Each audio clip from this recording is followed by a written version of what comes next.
ओम सत नमो आदेश। श्री नाथ जी गुरु जी को आदेश आदेश आदेश। जय माता शमशान काली, जय बाबा काल भैरव, जय श्री राम, जय हनुमान। आप सभी लोगों का इस चैनल अघोर साधना विज्ञान में स्वागत है। आशा करता हूँ कि आपका जीवन मंगल में व्यतीत हो रहा होगा और आप सब लोग पूजा साधनाओं में लगे हुए होंगे। जिन जिन लोगों ने इस चैनल को सब्सक्राइब नहीं करा है, कृपया वो सब्सक्राइब कर दे और साइड में जो बेल आइकन का बटन है वो भी प्रेस कर दे, जिससे आने वाली वीडियो का नोटिफिकेशन आपके पास तुरंत पहुंच पाए और साधना प्रणाली से आप अपने जीवन में कुछ लाभ ले सकें।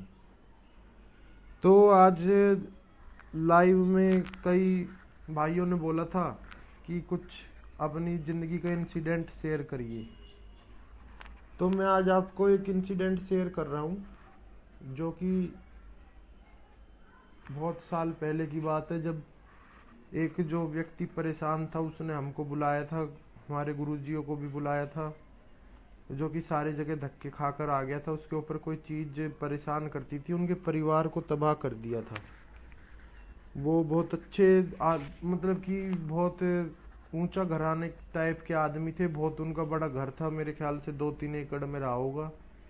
और वो जो लड़का था वो भी 90-100 किलो का एक पहलवान टाइप लड़का था, जिसे निचोड़ के उसने 55-60 किलो पे ले आए थे उसको। मतलब कि पूरा शहर छिन्न भिन्न, मतलब पूरा जो उनका घर था वो पूरा छिन्न भिन्न कर दिया था उस चीज़ ने।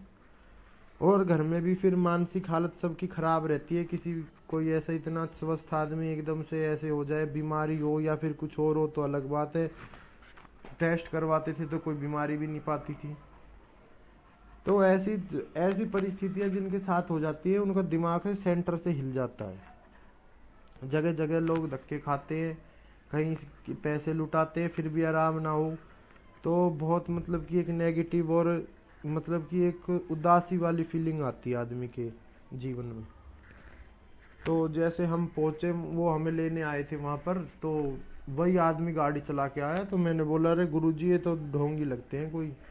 मैंने कहा तो जिस पे ये प्रॉब्लम होती है वो तो खुद लेने तो कभी आता ही नहीं है, उसको तो पकड़ गया तो उसके घर वाले ले जाते हैं या फिर कोई और ले जाता है। तो गुरुजी बोले चलो देखते हैं, इन्होंने इतना बुलाया है तो कोई ये पागल थोड़ी ना है, तो कोई समस्या होगी जब तो गए उनके घर, गए वहाँ से। तो बड़ा अच्छा घर था उनका, बड़ा आदर सत्कार करा उन्होंने, बहुत भले आदमी थे, बहुत अच्छा व्यवहार था उनका। उसके बाद भोजन आदि का उन्होंने प्रबंध करा, भोजन वगैरह करके हम लग गए फिर अपने काम पे। जो सामग्री उन्हें बता रखी थी वो उन्होंने ला के पहले ही लिख रखी थी। फिर अपना हमने हवन वगैरह और जो अघोर की गुप्त क्रियाएं होती हैं, जो त्रिकोण बनते हैं और उसमें आदमी को बैठा के और इन मृत आत्माओं को और इन नेगेटिव चीज़ों को कैद करा जाता है, वो सब प्रक्रिया शुरू करी। तो मैंने देखा कि उसमें तो कम से कम 2-3 चीज़ें आ रही थी। मैंने कहा कमाल हो गया। और ये और भी बात थी कि कोई चौकी दरबार पे किसी भगत के पास वो जाते थे तो हर जगह उसका अलग ही वो निकलता था। कभी उस पे अघोरी की आत्मा आ जाती थी, कभी उस पे गोगावीर आ जाते थे, कभी उस पे पित्तर आ जाते थे, तो कभी उस पे कुछ आ जाता। मतलब किसी भी मतलब 15-20 आदमियों के पास वो गए होंगे तो किसी ने भी उनको एक पर्टिकुलर चीज़ नहीं बता पाए कि आपके ऊपर इस प्रकार का ये प्रयोग है। हर जगह जो निष्कर्ष है उनका अलग ही निकला। तो बहुत देर जद्दोजहद, सवाल जवाब चलती रही। वो भी बोलता रहा, इधर से गुरुजी भी जद्दोजहद करते रहे। कभी तो उस पर अघोरी की आत्मा आ रही थी, कभी गोगावीर की आ रही थी, कभी कुछ आ रही थी। तो 2-2.5 घंटे हो गए जब। तो फिर उसके बाद निष्कर्ष निकाला गया। उसकी एक जो मुद्रा उसने हाथ से प्रदर्शन करी, उससे उसका निचोड़ समझ में आया कि ये शमशान भैरव की चौकी है। तो मैं आपको बता दूं दोस्तों, ये जो शमशान भैरव की चौकी होती है, शमशान काली की और मरी मसानी की, आंसू मेहतरानी की, ये जितनी भी ये मैली विद्याएं हैं जो मसानी टाइप होती हैं, और माता शमशान काली की और ये जो शमशान भैरव की चौकी, इनको कोई प्रकांड तांत्रिकी तो चलाना जानता है और सबके बस की इनको काबू करना भी नहीं है। ये बात बता दूं मैं आपको। ये इतने खतरनाक प्रयोग होते हैं कि आदमी को बिल्कुल मिट्टी में मिला देते हैं, बिल्कुल मैंने इसके कम से कम भी 10 से 12 प्रयोग देखे हुए हैं। और इस चौकी को बैठाने की भी एक परसेंटेज होती है कि किस पावर से आपके ऊपर प्रयोग करा गया है। और कुछ तो मेरे भाई ऐसे मेरे को इतने पढ़े लिखे और इतने अच्छे मिले जो इसको समझने में जिन्होंने सालों लगा दिए और वो बर्बाद हो गए। जो इन चीज़ों में, अध्यात्म में, भूत प्रेतों में बिलीव नहीं रखते थे, उनका तो इन्होंने बिल्कुल कबाड़ा कर दिया। तो ये जो प्रयोग होते हैं इनको तो प्रकांड तांत्रिक ही जानते हैं, या जो शमशान के मंजे हुए खिलाड़ी हैं वह इन प्रयोगों को काटना जानते हैं। हर किसी भगत के बस की बात, साधक के बस की बात इनसे लोहा लेना भी नहीं है। 2-2.5 घंटे जब उसको सवारी करते हो गए तो उसका फिर जब निष्कर्ष निकला तो बलि भेंट देकर उसका मुंह बंद करने का वचन लिया गया था कि आप अपनी जो आइडेंटिटी है वो कहीं पर भी शो नहीं करेंगे। तो कहीं पर वो जाता था, कुछ बोलता ही नहीं था, वो तो आगे से चैलेंज करता था, तुम्हारे बस की हो तो पता कर लो, तुम्हारे बस की हो तो वचन तोड़ दो। तो हमें भी बहुत गुस्सा और एम्बेरेसिंग फीलिंग आई वहाँ पर, जब हमसे भी उसने ऐसे कटु शब्द कहे। 2-2.5 घंटे जद्दोजहद करते हो गए, सब क्रियाएं विरियाएं सब चीज हो गई, तो आखिरी में फिर उन्हीं वचनों पे आके बात अड़ जाती थी। तो फिर गुरुजी की भी खोपड़ी ठनक गई। हमारे गुरुजी भी एक हद तक सौम्य रहते हैं, फिर उनका जब माथा ठनक जाता है तो फिर ठनक ही जाता है।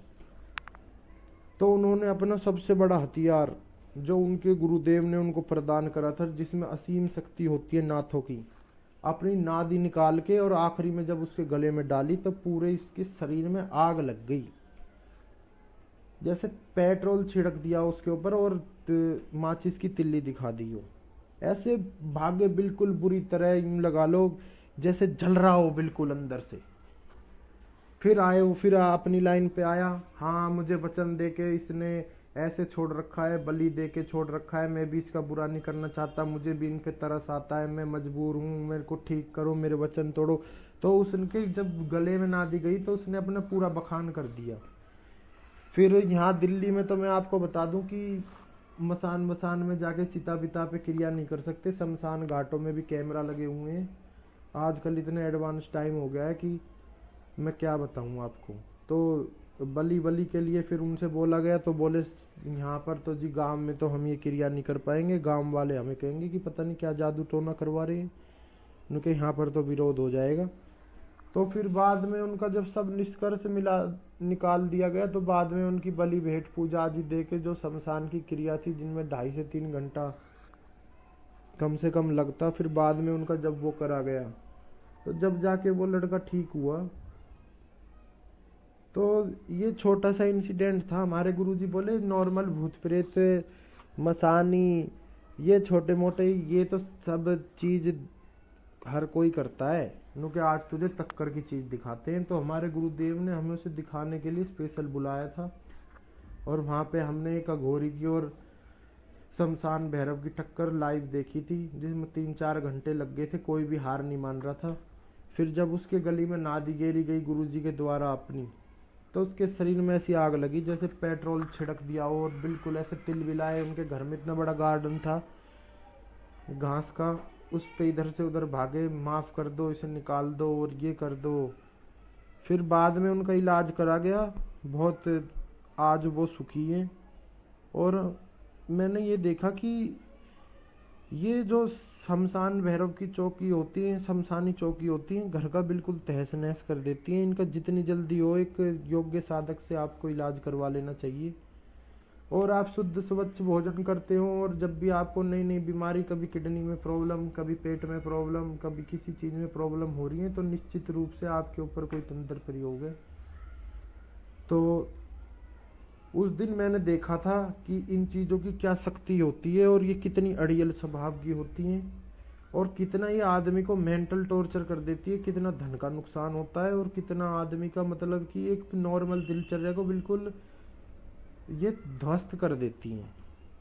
पहले तो मैं इसे ढोंगी समझ रहा था, मैंने कहा यार ढोंगी है तो खुद ही रिसीव करने आया है, तो मैंने कहा ढोंगी लगता है, वैसे ही मैंने कहा ड्रामा कर रहा होगा कुछ घर वालों से काम वाम के बचने के लिए। फिर वहाँ पे जो उसकी हालत देखी, पर इतने 3-4 घंटे कोई आदमी लगातार ड्रामा नहीं कर सकता। देखो, अपनी आंखों से देख के आदमी निष्कर्ष निकालता है, सुनी सुनाई बात पे तो कोई भी कह देगा हाँ होगा ये वो फलानी टिकड़ी, पर जो आदमी अपनी आंखों से देखता है, मैंने आपके साथ आज वही इंसिडेंट शेयर करा। इनकी शक्ति इतनी भयानक होती है कि हर कोई नॉर्मल भगत ओझा तांत्रिक साधक इनको कंट्रोल नहीं कर सकता। जिन्हें इनकी पूजा सेवाएं करी होंगी, जिन्हें इनकी क्रिया का ज्ञान होगा, और मैं तो बोलता हूँ कि गुरुओं को ऐसी क्रिया अपने शिष्यों को दिखानी नहीं चाहिए, सिखानी नहीं चाहिए, जिनसे बिल्कुल ही नुकसान होता हो अगले आदमी का। और इनके जानकार भी आजकल तो बहुत कम बचे हैं। शमशान में उनको फिर ऐसे शमशान में बुलाया गया जहाँ पर कोई रोक टोक वगैरह नहीं थी। और आजकल तो बहुत बड़े बड़े शहरों में जहाँ पर मेन मंदिर है वहाँ पर भी जो लोग संस्थाएं बना दी हैं वो भी बलि आदि प्रक्रिया के लिए मना करने लगी है। गुप्त रूप से होती है, परमिशन लेके, पैसे ले दे के। तो आज के टाइम में तो इतना माहौल बदल चुका है। यहाँ पर तो दिल्ली में तो कैमरा लगे हुए हैं सारी जगह, आप रात को आ जा भी नहीं सकते, आओगे जाओगे कैमरा में रिकॉर्डिंग आ गई तो पता नहीं क्या आपके ऊपर आरोप लगा दिया जाएगा कि आप क्या करने आए थे, क्या करने, चोरी करने आए थे, अंदर भी डाल दिया जाएगा आपको। तो आज के टाइम में बहुत टाइम चेंज हो चुका है। फिर उनको ऐसे गुप्त शमशान में बुलाया गया था जहाँ पर ये सब क्रियाएं कर रहे हैं, अपना एरिया था वो, वहाँ हमसे कोई बोल नहीं सकता। तो वहाँ पर उनकी फिर क्रिया करवाई गई, उसके वचन तोड़े गए, फिर उनको उससे चौकी से मुक्त करवाया गया, फिर आगे प्रोटेक्शन करवाई गई उनकी कि आगे से उन पर कोई प्रयोग ना हो। आज वो अपना सुखद जीवन व्यतीत कर रहे हैं।